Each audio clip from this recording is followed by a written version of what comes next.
चकमकीत रोहित आर्या नावाच्या व्यक्तीनं मुलांना कैद केल्याचा धक्कादायक प्रकार गुरुवारी समोर आला।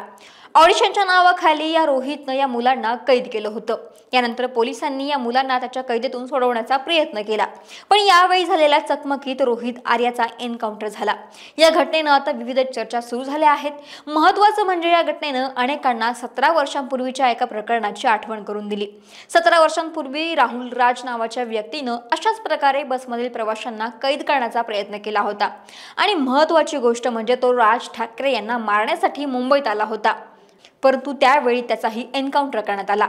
नेमकं काय घडलं होतं पाहूयात व्हिडिओच्या माध्यमातून। नमस्कार, मी अक्षता आणि तुम्ही पाहताय सकाळ। 27 ऑक्टोबर 2008 चा तो दिवस। नेहमीप्रमाणे मुंबईकर त्यांच्या कामावरती निघाले होते। सकाळचे जवळपास 10:30 वाजले असतील। तेवढ्यात एका व्यक्तीनं बेस्टमधील प्रवाशांना कैद केल्याची माहिती समोर आली। ही बस राहुल राज नावाच्या व्यक्तीनं हायजॅक केली होती। 25 वर्षीय राहुल राज हा मूळचा बिहारचा।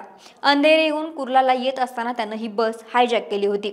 ही बस कुर्ला येथे पोहोचताच 100 पेक्षा जास्त पोलिसांनी बसला घेराव घातला आणि राहुल राजला शरण येण्यास सांगितलं। यावेळी राहुलनं शरण न येता एक चिठ्ठी पोलिसांच्या दिशेने फेकली। त्यावरती आपल्याला राज ठाकरेंना मारायचं असल्याचं लिहिलं होतं। त्या काळात राज ठाकरे यांच्या पक्षाकडून उत्तर भारतीयांविरोधात आंदोलनं करण्यात येत होती। याचा राग राहुल राजच्या डोक्यात होता।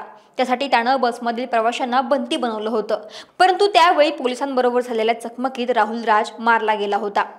लेखक जितेंद्र दीक्षित यांच्या Bombay after Ayodhya city in flux या पुस्तकात संपूर्ण घटनेचा उल्लेख करण्यात आलाय। ते म्हणतात, राहुल राज साकीनाकावरून बसमध्ये बसला होता।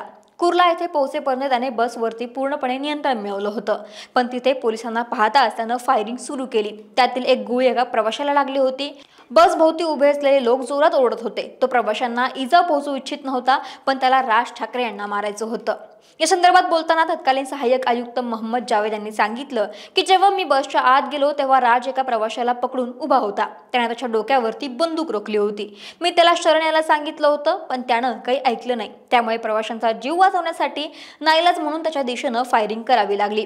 पोलिसांच्या या गोळीबारात राज खाली कोसळला। त्याच्या डोक्यावरती आणि छातीवरती गोळी लागली होती। यातच त्याचा मृत्यू झाला। आज मुंबईत रोहित आर्य प्रकरणानंतर पुन्हा एकदा अनेकांना या घटनेची आठवण झाली।